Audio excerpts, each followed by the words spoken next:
comme vous le révèle votre magazine Voici, en kiosque ce vendredi 23 juin, Marlène Schiappa file le parfait amour avec Mathias Savignac. Elle s'est même fait faire un tatouage lourd de sens pour leur couple. C'est un scandale dont se serait bien passé Marlène Schiappa. Après ces photos polémiques dans le magazine Playboy, voilà qu'elle se retrouve empêtrée dans un grave scandale autour du fonds Marianne.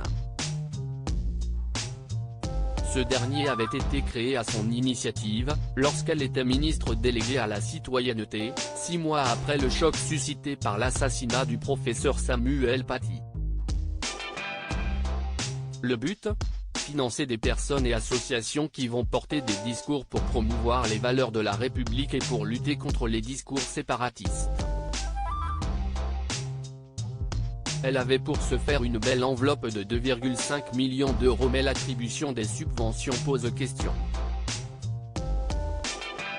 Notamment celle accordée à l'association USEP mais à son programme e-laïque, qui a obtenu l'enveloppe la plus importante avec 355 000 euros.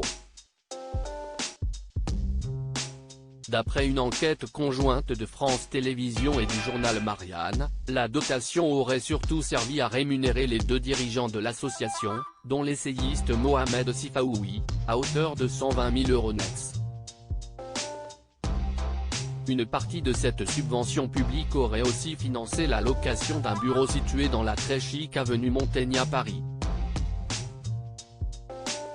Marlène Schiappa, elle, s'est évertuée à nier toute implication et se fait très discrète sur le devant de la scène médiatique ces dernières semaines. Il faut dire qu'elle a désormais des préoccupations bien loin de la vie politique.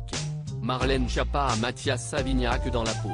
Séparée du père de ses 2 filles, Marlène Schiappa a retrouvé l'amour dans les bras de Mathias Savignac, le patron de l'Amgun. Pour éviter tout conflit d'intérêts, il a ainsi fait une croix sur certains dossiers et elle ne traitera plus le dossier de la Mutualité française, repris en direct par Elisabeth Borne. Une histoire qui dure maintenant depuis plusieurs mois et à laquelle la secrétaire d'État de 40 ans croit dur comme fer. La preuve, selon nos informations, elle s'est fait faire pas moins de 3 tatouages ces derniers mois, dont 2 ont directement un rapport avec le nouvel élu de son cœur. Il s'agit d'une statue de la liberté, pour représenter New York, ville où elle a rencontré l'homme d'affaires. Mais aussi un signe chinois qu'il s'est lui aussi fait tatouer.